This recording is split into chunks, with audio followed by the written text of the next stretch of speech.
Joe Biden sent this out July 8th at 6:15 a.m. This morning, I sent a letter to my fellow Democrats on Capitol Hill. In it, I shared my thoughts about this moment in our campaign. It's time to come together, move forward as a unified party, and defeat Donald Trump. Now, here's the letter. And I will highlight the parts I think need highlighting. He says, we had a democratic nomination process and the voters have spoken clearly and decisively. No, you didn't. You had the appearance of one, but that's why RFK Jr., who wanted to run as a Democrat, had to drop out because you guys were blocking him from getting on ballots. You were putting hurdle after hurdle after hurdle in front of him. I can't remember exactly what those hurdles were. God damn it. But they were doing things like he had to pay for things he normally don't have to pay for, and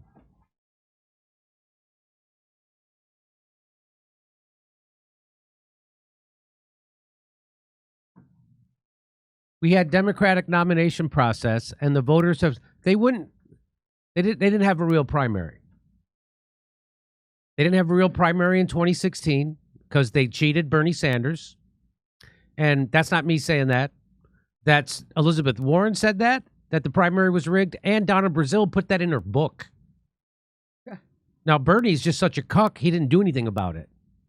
He didn't make them change any rules or anything. Because they got him. They got him somehow. Now, a lot of people speculate that they threatened to prosecute his wife over her financial shenanigans when she was at the college. They got him somehow. They got him. So it goes on. We had a democratic nomination process, and the voters have spoken clearly and decisively. I received over 14 million votes, 87% of the votes cast across the entire nominating process. I have nearly 3,900 delegates, making me the presumptive nominee of our party by a wide margin. This is a process open to anyone who wanted to run. Okay, again, these are lying. RFK Jr. wanted to run as a Democrat. The first interview I did with him on my show, which apparently no one saw, was me making fun of him for running as a Democrat. I said, well, it's a fool's errand. It's already a fait accompli. I think that's the phrase. I said, why? I told him, I said, why do you think they have superdelegates? They have superdelegates so guys like you don't get to be the nominee. Your campaign's over before it starts. And he really wanted to run. So he kept running as a Democrat, and then he had to drop out. Could you Google why did he drop out? Why did RFK Jr. switch from running in the Democratic primary to running as an independent? So there was a process open to anyone who wanted to run. Only 3 people chose to challenge me. No, RFK Jr. wanted to. One fared so badly that he left the primaries to run as an independent. Oh, that he fared so badly? Another attacked me for being too old and was soundly defeated. The voters in the Democratic Party have voted. They have chosen me as their nominee of the party. Do we now say this process doesn't matter? The voters don't have a say? Well, that's when you guys were all lying and trying to pretend that you weren't demented. And the press was covering for you then. So the people feel cheated and duped because they were. He goes on to say, I declined to do that. I feel a deep obligation to the faith and trust the voters. He feels a obligation. Look, I feel a deep obligation. This is such. And they have placed in me to run this year. It's about the people, man. It's about the faith that the people have in me. 72% of the country thinks you can't be president. So this idea, it was their decision to make, not the press, not the pundits, not the big donors, not any selected group of individuals, no matter how well intentioned. The voters and the voters alone decide the nominee of the Democratic Party. How can we stand for democracy in our nation if we ignore in our own party? If we ignore it in our own party, how can we stand for democracy in our nation if we ignore it in our own party? There is no democracy. Are you kidding me? That's why you have super delegates. That's why you cheated Bernie in 2016. And then they all coalesced when Barack Obama put out the phone call to submarine Bernie in 2020. You guys haven't had democracy in your primary, I don't know, since 2012, at least. Over 12 years ago? Did you come up with anything? No. No? Why did RFK Jr. drop out of the Democratic primary?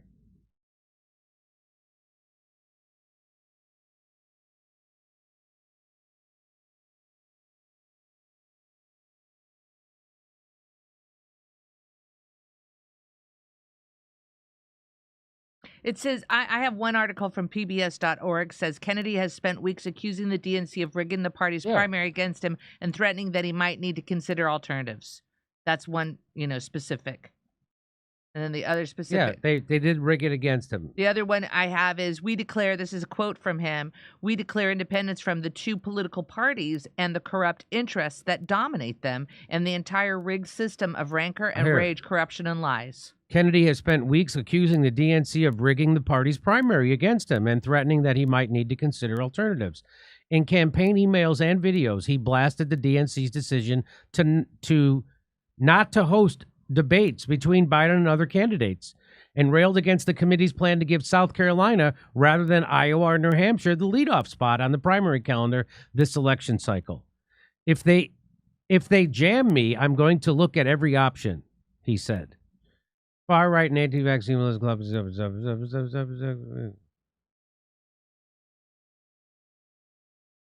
While Kennedy is long identified as a Democrat and frequently invokes his late father, his uncle president, he has built close relationship with the polls are far more Republicans than Democrats. This is kind of interesting from PBS.org. They talk about Kennedy's anti-vaccine organization, Children's Health Defense Fund, currently has a lawsuit pending against a number of news organizations, among them the Associated Press, accusing them of violating antitrust laws by taking action to identify misinformation, including about COVID-19 and COVID-19 vaccines. Kennedy took leave from the group when he announced he was run for president, but is listed as one of the attorneys in the lawsuit as well. Democrats and their allies sue to keep RFK Jr. off the ballot in several states. That's from June. So they still don't want him, not only as a Democrat, but as an independent. Too threatening. Yes. Too threatening to the duopoly, certainly.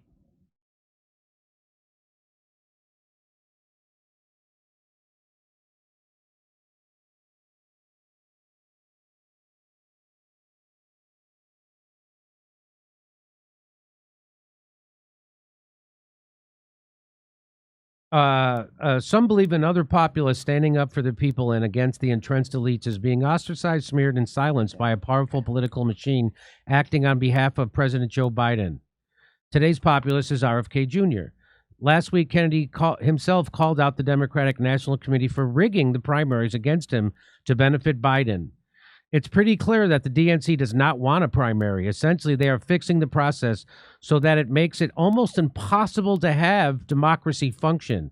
They've effectively disenfranchising the Democratic voters from having any choice in whom becomes president, the Democratic nominee. Here's one from Chief Nerd. He says, if the DNC is going to rig it so that it's simply impossible for anybody to challenge President Biden, I need to look at other alternatives because I can't go back to the people, blah, blah, blah.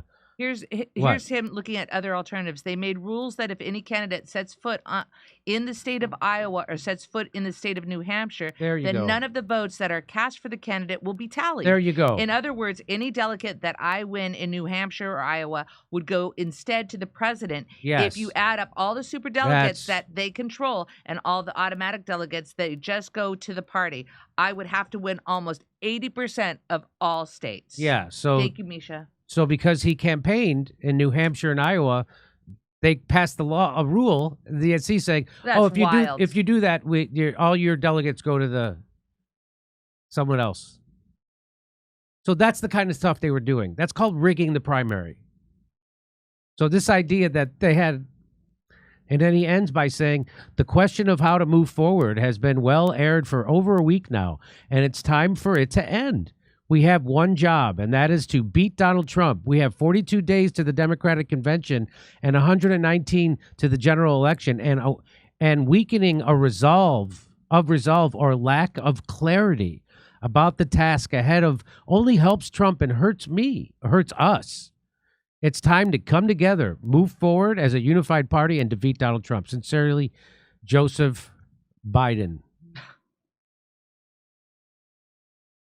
Don't give up, Joe. Fight on. It's just a stutter. You're the sharpest man ever. 13,000 likes.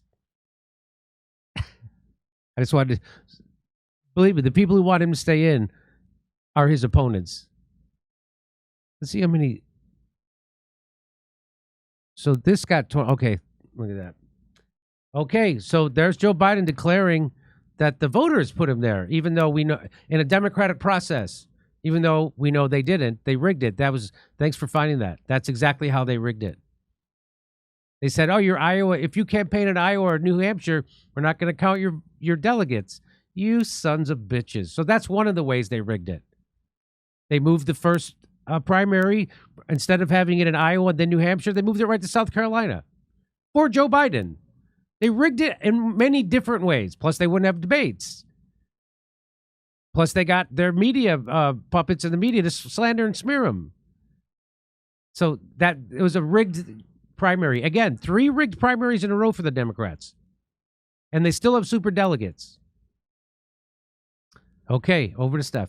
All right, ladies and gentlemen. Oh, rigged primary, rigged elections. That couldn't be America. All right, here we go. John K. Thank you, John K. Savage. Jen Psaki versus KGB, also known as Raggedy Ann versus Raggedy Ann. Okay, Savage. SS. Energy goes where attention flows. When we mostly just pay attention to what we don't want, we end up creating more of the same. You are correct. A hobo Jesus, or is that hobo Jesus? Bet he's still on the ballot only because the left has twice elected deceased people. SS, if our politicians are just donor class puppets, why pay so much attention to them? They shouldn't matter so much to us because we know what they are and what they'll do. Joe Biden was saying that he was the first trans black woman president. We should all be proud of him, period. End of quote. Repeat the line. Savage. Unless rigged, no Democratic nominee wants to follow up Joe 2024. Those serious about winning will wait to 2028. Oh, I read that one. Okay, there we go. Let's say, all right, I got that. Let's go back up here. Let's refresh. Let's refresh. Here we go. What do you need? No, you're good. All right. Thank you, son. All right, here we go. Let's open this one up. Crazy how Jimmy talked about everything he's already covered on Rogan from years before, but somehow forgot to talk about at all. Oh, all right, Brent Yoyendo. Genocide. Didn't talk at all about the genocide we're currently funding. Love you, Jim. Blink twice if Joe is being threatened. Brent Yoendo. Stephen Roth. Assange is finally free. Every once in a while, the good guys win. Yes, it is something to celebrate, Stephen, indeed. Steve McNelly, regardless of what was missed in the conversation, Joe Rogan, Joe still gave you a massive heartfelt plug to millions. Big win for anti-war influence. Nice one, Jimmy. Steve, thank you so much. The clothes have no emperor, Basil. They have Biden in place and talk about him like a child to condition us to not take the presidency seriously and trust the bureaucracy, i.e. experts. Benjamin. All right, Joe. Okay, Dave says, oh, you know, Okay. I can't read all of these for certain reasons, folks. Harsh words, snarky. Back to Jimmy. So Whoopi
round a rabbi hole, tunnels and all. There's Jews in the walls. Isn't it bliss? The rabbinical bris soiling the mattresses. Well, let me tell you.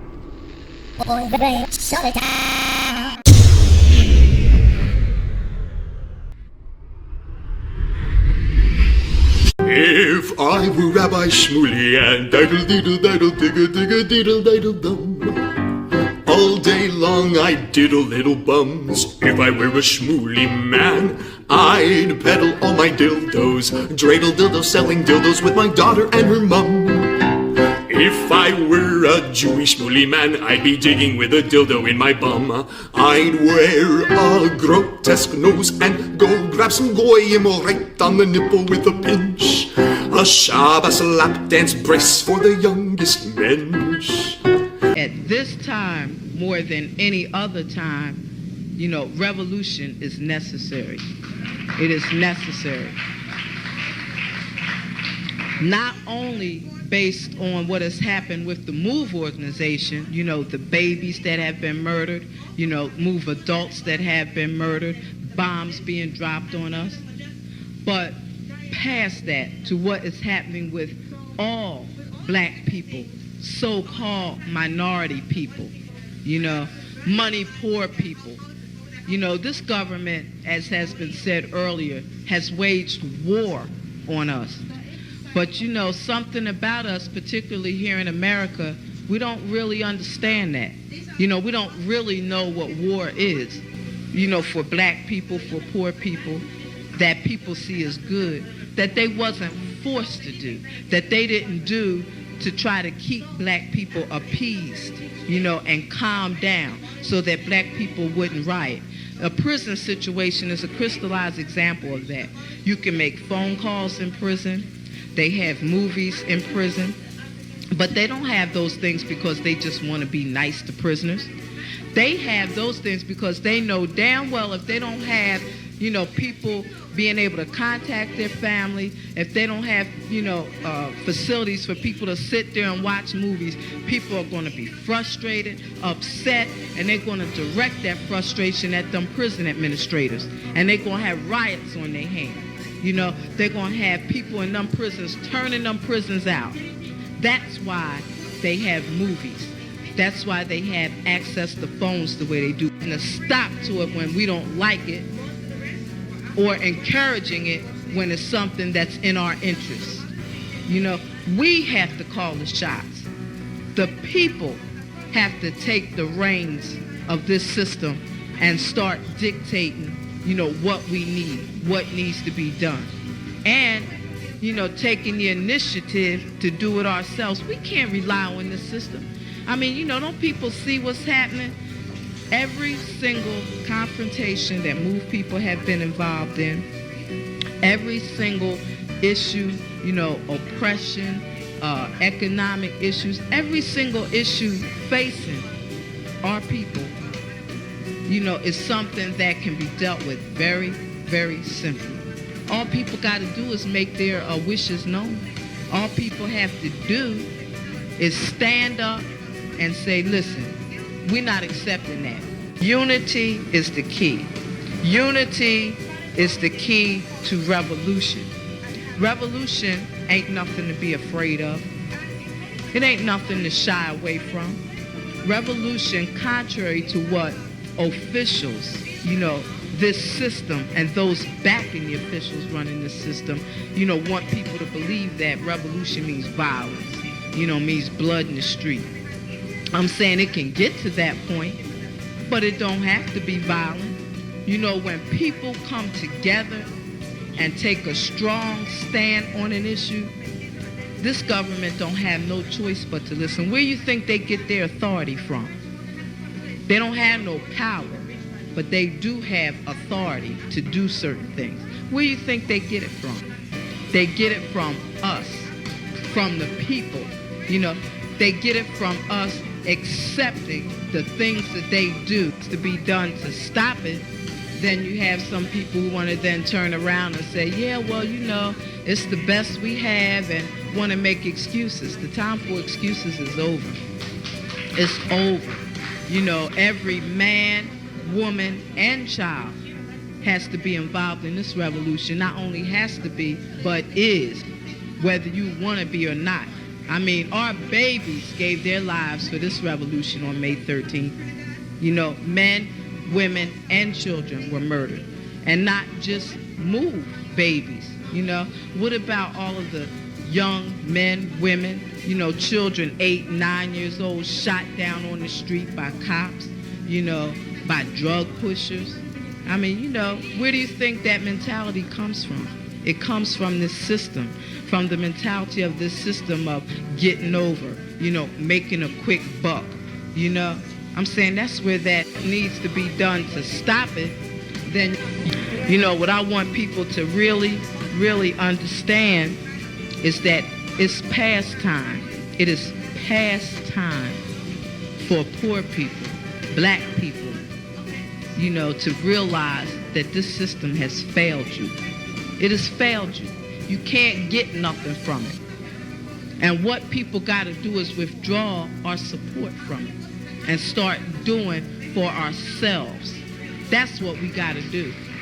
You know, how long are people going to sit back and beg, you know, this government to do what's right when for hundreds of years all you've gotten is a slap in the face?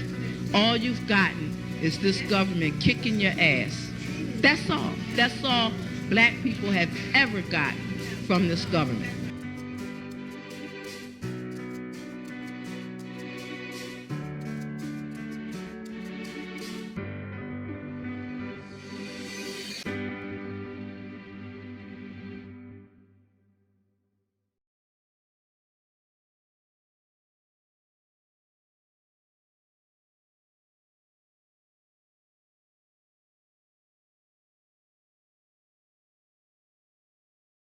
Hey, thanks for checking out our YouTube channel. Subscribe by clicking on that button down there for more AM Joy and the rest of MSNBC. And click on any of the videos right here to watch the latest interviews and highlights. And you can get more videos from MSNBC for free every day with our newsletter. Just visit